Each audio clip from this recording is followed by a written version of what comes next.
Usually ನೀವು host ಆಗಿದ್ದು guest ಎಲ್ಲ ವೆಲ್ಕಮ್ ಮಾಡ್ತೀರಾ, ಹೇಗಿದೆ? ಟೇಬಲ್ಸ್ ರಿವರ್ಸ್ ಆಗಿದೆ. ಅದೇ ನಿಮ್ ಮುಂದೆ ಕೂತಿದ್ದೀನಲ್ಲ, ನನಗೊಂದು ಸ್ವಲ್ಪ ಮುಜುಗರ ಆಗ್ತಿದೆ ಸರ್. ನಾನು ನಿಂತ್ಕೊಂಡ್ಬಿಡ್ತೀನಿ ಬೇಕಂದ್ರೆ.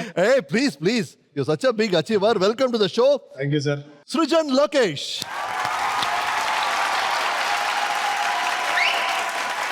ಇವರು ML Srujan alias Madalapura Lokesh Srujan. 28 June 1980 ಬೆಂಗಳೂರಿನ ಬಸವನಗುಡಿಯಲ್ಲಿ ಜನನ. ಕರ್ನಾಟಕ ಚಲನಚಿತ್ರ ರಂಗದ ಪ್ರಪ್ರಥಮ ನಾಯಕ ನಟ ಸುಬ್ಬಯ್ಯ ನಾಯ್ಡು ಅವರು ಇವರ ತಾತ. ಪರಸಂಗದ ಗೆಂಡತಿಮ್ಮ ಲೋಕೇಶ್ ಅವರು ಇವರ ತಂದೆ. ಇವರ ತಾಯಿ ಖ್ಯಾತ ನಟಿ ಶ್ರೀಮತಿ ಗಿರಿಜಾ ಲೋಕೇಶ್ ಅವರು. ಅಕ್ಕ ನಟಿ ಪೂಜಾ ಲೋಕೇಶ್ ಅವರು. ಇವರ ಶ್ರೀಮತಿ ನಟಿ ಗಿರೀಶ್ಮಾ ಹಾಗೂ ಪುತ್ರ ಸುಕ್ರೋತ್. ಒಟ್ಟಾರೆ ಇವರ ಇಡೀ ಫ್ಯಾಮಿಲಿ ಒಂದು ಆಕ್ಟರ್ಸ್ ಫ್ಯಾಮಿಲಿ, ಕಲಾವಿದರ ಕುಟುಂಬ. ಆಲ್ಮೋಸ್ಟ್ ಒಂದು 100 ವರ್ಷ ಕಾಲ ಕರ್ನಾಟಕವನ್ನ ಮನರಂಜಿಸಿದಂತ ಹೆಗ್ಗಳಿಕೆ ಈ ಕುಟುಂಬಕ್ಕೆ ಸಲ್ಲುತ್ತೆ. ಕಂಗ್ರಾಚುಲೇಷನ್ಸ್. ಬಾಲ ನಟರಾಗಿ 4 ಸಿನಿಮಾಗಳಲ್ಲಿ, ನಟರಾಗಿ 15 ಸಿನಿಮಾಗಳಲ್ಲಿ ನಟಿಸಿದ್ದಾರೆ. ಕಿರುತೆರೆಯಲ್ಲಿ 7 ಕನ್ನಡ ಧಾರಾವಾಹಿಗಳು ಹಾಗೂ 2 ತಮಿಳು ಧಾರಾವಾಹಿಗಳಲ್ಲಿ ನಟಿಸಿದ್ದಾರೆ. ಸೃಜಾ ಅಂದ್ರನೇ ಮಜ್ಜಾ ಅನ್ನೋ ಹಾಗೆ ಆಗಿದ್ದು. ಈ ಆಂಕರಿಂಗ್ ಶುರು ಮಾಡಿದಾಗ 10 ಯಶಸ್ವಿ ಟಿವಿ ಶೋಗಳ ಆಂಕರಿಂಗ್ ಮಾಡಿ ಕರ್ನಾಟಕದ ಮನೆ ಮನೆಯಲ್ಲಿ ಸ್ಪೆಷಲ್ ವೆಲ್ಕಮ್ ಗಿಟ್ಟಿಸಿಕೊಂಡಿರುವಂತ ಅದ್ಭುತವಾದಂತಹ ಪ್ರತಿಭೆ ಸೃಜನ್ ಲೋಕೇಶ್.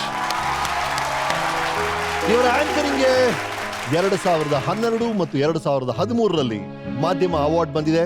ಹಾಗೂ 2012ರಿಂದ ಇಲ್ಲಿವರೆಗೂ 4 ವರ್ಷ ಸತತವಾಗಿ ಬೆಸ್ಟ್ ಆಂಕರ್ ಅನ್ನೋ ಅವಾರ್ಡ್ ಎಲ್ಲಾ ಖಾಸಗಿ ವಾಹಿನಿಗಳಿಂದಲೂ ಸೃಜನ್ ಅವರಿಗೆ ಬಂದಿದೆ. ಲೋಕೇಶ್ ಪ್ರೊಡಕ್ಷನ್ಸ್ ಅನ್ನೋ ಸಂಸ್ಥೆ ಶುರು ಮಾಡಿ ಫಿಲ್ಮ್ಸ್ ನ ಪ್ರೊಡ್ಯೂಸ್ ಮಾಡಕ್ ಶುರು ಮಾಡಿದ್ದಾರೆ. All the best you Srujan. Thank you sir. Thank you. ಇವತ್ತು small screen very big star ಅಂದ್ರೆ Srujan Lokesh. Happy to have you Srujan. Happy to pleasure sir. Pleasure being there. So this weekend is with Srujan Lokesh. Thank you sir. Thank you. Okay, right. First all ನೋಡಿ sir, Subbaiah Naidu ಅವರು ನಮಗೆ best actor ಅಂತ ಪ್ರಶಸ್ತಿ ಕೊಟ್ರೆ ಆ ಪ್ರಶಸ್ತಿ ಮೇಲೆ ಇವ್ರ ತಾತನ ಹೆಸರು ಬರೆದಿರುತ್ತೆ. The best actor in Karnataka award ಕೊಡದೆ ಸುಬ್ಬಯ್ಯ ನಾಯ್ಡು ಅವ್ರ ಹೆಸರಲ್ಲಿ. ಅಂತ ಫ್ಯಾಮಿಲಿಯಿಂದ ಬಂದವರು ನೀವು. ನಿಮ್ಮ ಈ ಫ್ಯಾಮಿಲಿ ಬಗ್ಗೆ, ಈ ಲಿಗಸಿ ಬಗ್ಗೆ ನಮ್ಮ ವೀಕೆಂಡ್ ಟೆಂಟ್ ಏನು ಹೇಳುತ್ತೆ ಕೇಳಿ. ನನ್ನ ಮಗ ಹುಟ್ಟಿದ ದಿನ ನೆನ್ಕೊಂಡ್ರೆ ಇನ್ನೂ ನನಗೆ ಭಯ ಆಗುತ್ತೆ. ಯಾಕೆಂದರೆ 9 ತಿಂಗಳು 3 ವಾರ ಆಗಿತ್ತು ರೀ, ಆದರೂ ಅವನು ಹುಟ್ಟೋದೇ ಇಲ್ಲ ಅಂತಾನೆ. ಡಾಕ್ಟ್ರ್ ಹೇಳಿದ್ರು ಆಪ್ರೇಷನ್ ಮಾಡ್ತೀನಿ, ಸಿಸರಿನ್ ಮಾಡಿ ತೆಗೆಯೋಣ ಅಂತಂತಂದ್ರು. ಅಯ್ಯೋ ಹೌದಾ ಅಂದ್ಕೂಡಲೇ ಸಿಸರಿನ್ ಸೌಂಡ್ ಕೇಳಿದ ಕೂಡಲೇ ನನಗೆ ಹೊಟ್ಟೆ ನೋವು ಶುರುವಾಗೋಯ್ತು.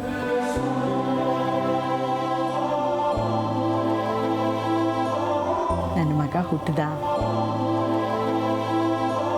ಆ ಮಗು ನೋಡಿದೆ, ನಾನು ಕಿಟಾರಂತ ಕಿರ್ಚ್ಕೊಂಡ್ಬಿಟ್ಟೆ. ಯಾಕೆಂತಂದರೆ ನನ್ನ ಮಗ ಒಳ್ಳೆ ಈ ಬೇರೆ ಗ್ರಹದಿಂದ ಬಂದಿರುತ್ತೆ ನೋಡಿ, ಮನುಷ್ಯರು ಏನೋ ಪ್ರಾಣಿಗಳು ಆ ಥರ ಇದ್ದ. ಅಯ್ಯೋ ಏನಪ್ಪ ಇಂಥ ಮಗು ಹುಟ್ಟಿದೆ ಅಂತಂದ್ಬಿಟ್ಟು. ಆಮೇಲೆ ಹೋಗ್ತಾ ಹೋಗ್ತಾ ದಿನಗಳದಂತೆ ಸರಿ ಹೋದ.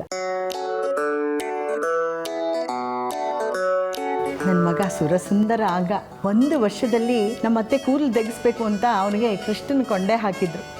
ಆಹಾ, ಆ ಥರ ಕೃಷ್ಣನ ನಾನು ನನ್ನ ಜನ್ಮದಲ್ಲೇ ನೋಡಿಲ್ಲ, ಅಷ್ಟು ಸುಂದರ.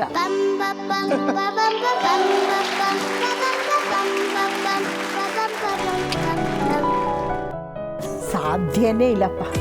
ಉಫ್ ಅಂತಂದರೆ ಆರು ಹೋಗ್ಬಿಡೋನೇನು. ಎಲ್ಲರೂ ಅಯ್ಯೋ ಊದಿನ ಕಡ್ಡಿ ಹಂಚಿ ಕಡ್ಡಿ ಅಂತ ಏನೇನೋ ರೇಗಿಸೋರು. ನಾನು ಹೇಳ್ತಿದ್ದೆ, ಮಗ ನೀನು ಹೀಗೆ ಇದ್ದರೆ ನೀನಿನ್ನ ಒಂದು ಹೆಣ್ಣು ಕೂಡ ಕಣ್ಣೆತ್ತಿ ನೋಡಲ್ಲ ಕಣೋ, ಏನಾದರೂ ಮಾಡೋ, ದೇಹನ ಒಂದು ಸ್ವಲ್ಪ ಚೆನ್ನಾಗಿ ಬೆಳೆಸ್ಕೊಳ್ಳೋ ಅಂತ ಎಲ್ಲ ಹೇಳಿ, ಆಮೇಲೆ ಅವನೊಂದು ಎಕ್ಸಸೈಸು ಅದು ಇದು ಜಿಮ್ ಅಂತ ಮಾಡಿ ತುಂಬ ಒಳ್ಳೆ ಹ್ಯಾಂಡ್ಸಮ್ ಮಗ ಆಗ್ಬಿಟ್ಟ. ಅವ್ರು ನೋಡಿದ್ರೆ ಖುಷಿ ಆಗುತ್ತೆ ನನಗೆ ಸೃಜನ್. ಅವ್ರ ಜೊತೆ ನಾನು ಕೆಲವು ಫಿಲ್ಮ್ಸ್ ಎಲ್ಲ ಮಾಡಿದಾಗ on the set is such a live wire ರೀ. ಅವರೇ ಸಚ್ ಅ ಗ್ರೇಟ್ ಅಚೀವರ್. 250 ಚಿತ್ರಗಳು ಮಾಡಿರ್ತಾರೆ ಅಮ್ಮ. 250+ ಮಾಡಿರ್ತಾರೆ. 3 ಸಲ ಸ್ಟೇಟ್ ಅವಾರ್ಡ್ ತಗೊಂಡಿದ್ದಾರೆ madam. Actually big achiever in our own right. So ನಿಮ್ಮ ಅಮ್ಮನ ಬಗ್ಗೆ ಬೇರೆ ಹೇಳಕ್ಕೆ ಇಷ್ಟಪಡ್ತೀನಿ ಸೃಜನ್. ಸರ್ ನಾನು ಏನು ತರಲೆ ಮಾಡ್ತೀನಿ ಅದಕ್ಕೆ 10ರಷ್ಟು ತರಲೆ ಮಾಡ್ತಾರೆ ಸರ್. ಖಂಡಿತ ಅಗ್ರೀಡ್. ಸೊ ನಾನು ತುಂಬ ಸುಜಾ So nice to have you on top. Madam ಬಹಳ ಚಂದ ಕಾಣ್ತಿದ್ರಿ. You are looking so nice. ಕೂತ್ಕೊಳ್ಳಿ ಪ್ಲೀಸ್ ಸೃಜನ್. ನನ್ನ ಮಗ ಒಬ್ಬನೇ ಎಲ್ಲ ಚೆನ್ನಾಗಿ ಕಾಣೋದು, ನಾನು ಚೆನ್ನಾಗಿ ಕಾಣಬೇಕು ಅಂತ. ಅವ್ರು ಮಾಡೋ ತಲೆ ಅಂತ ಏನಿಲ್ಲ, ಅದ್ರ ಹತ್ರಷ್ಟು ನೀವು ಮಾಡ್ತೀರಾ ಅಂತಿದ್ದ ಸುಜನ್ ಈಗ. ಅದೇ ಅವನು ಹುಟ್ಟಿದ ಕೂಡಲೇ ಕಿಟಾರ್ ಅಂತ ಕಿರ್ಚ್ಕೊಂಡ್ಬಿಟ್ಟೆ ಅಂತ, ಏನಪ್ಪ ಇಂಥ ಮಗು ಹುಟ್ಟಿದೆ ನನಗೆ. ಹೆಂಗೆ ಹೆಂಗೆ ಅಂದ್ರೆ ಅಂತ ದೊಡ್ಡ ದೊಡ್ಡ ಕಣ್ಣ, ಇಷ್ಟು ದೊಡ್ಡ ಕಣ್ಣು, ಮತ್ತೆ ಹೀಗಿತ್ತು, ಹಾ. ಅದೇನೋ ಹೀಗಿರುತ್ತಲ್ಲ, ಈ ತಲೆ Chinese ತರ. ಹೀಗೆ ಏನೋ ವಿಚಿತ್ರವಾಗಿದ್ದ ಅಪ್ಪ. ಅಯ್ಯೋ ಬರೀ ಮೂಳೆಗಳು, ಈ ಅಪ್ಪ ವರ್ಣಿಸೋಕೆ ಸಾಧ್ಯ ಇಲ್ಲ ಬಿಡಿ. ಇನ್ನು ಯಾರು ಇದಕ್ಕಿಂತ ಕೆಟ್ಟದಾಗ ಸಾಧ್ಯನೇ ಇಲ್ಲ ಸರ್. ಸಾಕು. ಹೆತ್ತವ್ರಿಗೆ ಹೆಗ್ಣ ಮುದ್ದು ಅಂತ ಸಾಮಾನ್ಯವಾಗಿ ಹೇಳ್ತಾರೆ. ಅದು ಯಾಕೋ ಏನೋ ನನ್ನ ಮಕ್ಳು ಏನು ಮಾಡಿದ್ರು ನನಗೆ ಇಷ್ಟನೇ ಆಗಲ್ಲ. ಹೌದಾ? ಇತ್ತೀಚೆಗೆ ಅವ್ರು ಬಹಳ ಇಷ್ಟವಾಗಿ ನಿಮಗೆ ಹೆಮ್ಮೆ ಕ್ಲಾಪ್ ಹೊಡಿದ್ ಯಾವಾಗ ಮೇಡಮ್? ರೀಸೆಂಟ್ ಆಗಿ ಅವನು ಇದು ರಾಜ್ಯೋತ್ಸವ ಶೋ ಮಾಡ್ತಾ ಮಜಾ ಟಾಕೀಸಲ್ಲಿ. ಅದು ನನಗೆ ಬಹಳ ನನ್ನ ಮಗ ಇಷ್ಟೊಂದು ಬೆಳೆದಿದ್ದಾನ ಅಂತ ಅನ್ನಿಸ್ತು. ವಾವ್, ರಾಜ್ಯೋತ್ಸವ ಕನ್ನಡ ನಿರರ್ಗಳವಾಗಿ ಮಾತಾಡಿದ್ದು ನನಗೆ ತುಂಬಾ ಹೆಮ್ಮೆ ಅಂತ ಅನ್ನಿಸ್ತು. ನಿಜವಾಗ್ಲೂ ಈ ಕಾರ್ಯಕ್ರಮ ಇದೆಯಲ್ಲ, ಒಂದು ಸುಂದರವಾದ ಕಾರ್ಯಕ್ರಮ. ನನಗಿಂತ ನನ್ನ ಮಗ ಆ ಪೀಠದಲ್ಲಿ ಕೂತಿದ್ದಾನಲ್ಲ, ಅಲಂಕರಿಸಿದ್ದಾನಲ್ಲ, ಅದಕ್ಕೆ ನಿಮಗೆ ಧನ್ಯವಾದಗಳು. Oh, yes, ಇದರ ma'am. ನಿರ್ಮಾಪಕರಿಗೆ ಧನ್ಯವಾದಗಳು. ಸೋ ಡಿಸರ್ವ್ಡ್ಲಿ. ಯಾಕಂದ್ರೆ ಇವ್ರು ನಡೆಸ್ಕೊಡಂತ ಕಾರ್ಯಕ್ರಮಗಳು ಎಷ್ಟು ಕಷ್ಟ ಅಂತ ನನಗೆ ಗೊತ್ತು. ಬ್ಯಾನ್ಕರ್ ಇರೋದು ಎಷ್ಟು ಕಷ್ಟ ಅಂತ ನನಗೆ ಗೊತ್ತು.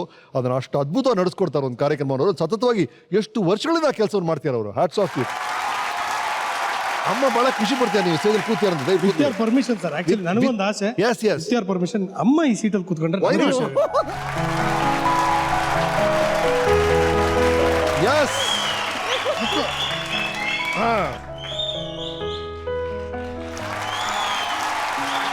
ಯಾಕಂದ್ರೆ more deserving is she than me. No ಒಂದ್ಸಲ ನನಗೆ ಸುಬ್ಬಯ್ಯ ನಾಯ್ಡು ಅವರು, ಲೋಕೇಶ್ ಅವರು, ಇದು ಎವ್ರಿಬಡಿ ಅವರೆಲ್ಲ ನೆನೆಸ್ಕೊಂಡಾಗ ಆಗ್ತದೆ ನನಗೆ ನೀವು ಕೂತಾಗ. Thank you so much ma'am. Thank you. Yes right madam. ಏನು ಬಹಳ ಸ್ವೀಟ್ ಅಂತಲ್ಲ ಅಮ್ಮ ನಿಮ್ಮ ಚಿಕ್ಕ ವಯಸ್ಸಲ್ಲಿ, ಬಹಳ ಸ್ವೀಟ್ ಅಂತೆ. ಇವರ ಸ್ವೀಟು ಇವರು ನನ್ನ ಎಷ್ಟು ಚೆನ್ನಾಗಿ ಬೆಳೆಸಿದ್ದಾರೆ ಅಂದ್ರೆ ಒಂಥರ ಹೆಂಗೆ ಮಡಿಕೆ ಮಾಡ್ದಂಗೆ ಸರ್. ನಮ್ಮನ್ನ ಮಡಿಕೆ ತರ ಫಸ್ಟ್ ಹಾಕೋದು ತುಳಿದಿದ್ದಾರೆ, ಉಳಿದು ಆಮೇಲೆ ನಾವು ಮಡಿಕೆ ಮಾಡಿರೋದು ಸರ್. ಶಬರಿಮಲೆಗೆ ಹೋಗ್ಬೇಕು ಅಂತ ಒಂದು ವಾರ ರಜಾ ತಗೊಂಡಿದ್ದೆ ಸರ್ ನಾನು. ಅದೇನಾಯ್ತು ಅಂದ್ರೆ ನಾವೆಲ್ಲ ಹೋಗಿ ಒಂದು 4ನೇ ದಿನಕ್ಕೆ ಬಂದ್ಬಿಟ್ವಿ ಸರ್. 4ನೇ ದಿನಕ್ಕೆ ಬಂದಿದ್ದ 2 ದಿನ ರಜಾ. ನಮ್ಮ ಸ್ಕೂಲಲ್ಲಿ ರಜಾ ಕೊಡೋದೇ ಕಷ್ಟ, ಅದ್ರಲ್ಲಿ 7 ದಿನ ಪರ್ಮಿಷನ್ ಕೊಟ್ಟಿದ್ದಾರೆ. ನಾನು ಇನ್ನೊಂದು 2 ದಿನ ರಜಾ ಇದೆಯಲ್ಲ ನಾನು ಹೋಗಲ್ಲ ಅಂದ್ಬಿಟ್ಟು, ಇವ್ರು ಏನಕ್ಕೆ ಹೋಗಲ್ಲ? ಅಯ್ಯೋ ಈ ರಜಾ ಇದೆಯಲ್ಲ ನಾನು ಹೋಗಲ್ಲ ಅಂತ.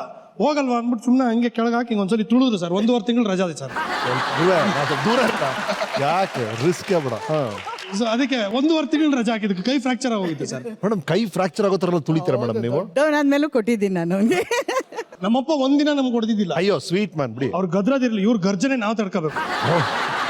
ಒಂದಿನ ಊಟಕ್ಕೆ ಕರಿಬೇಕಾದ್ರೆ ಇವನ್ಗೆ ಬಾರೋ ದಂಡ್ಪಿಂಡ ಊಟ ಮಾಡು ಅಂತ ಹಾಗಂದ್ಬಿಟ್ಟೆ.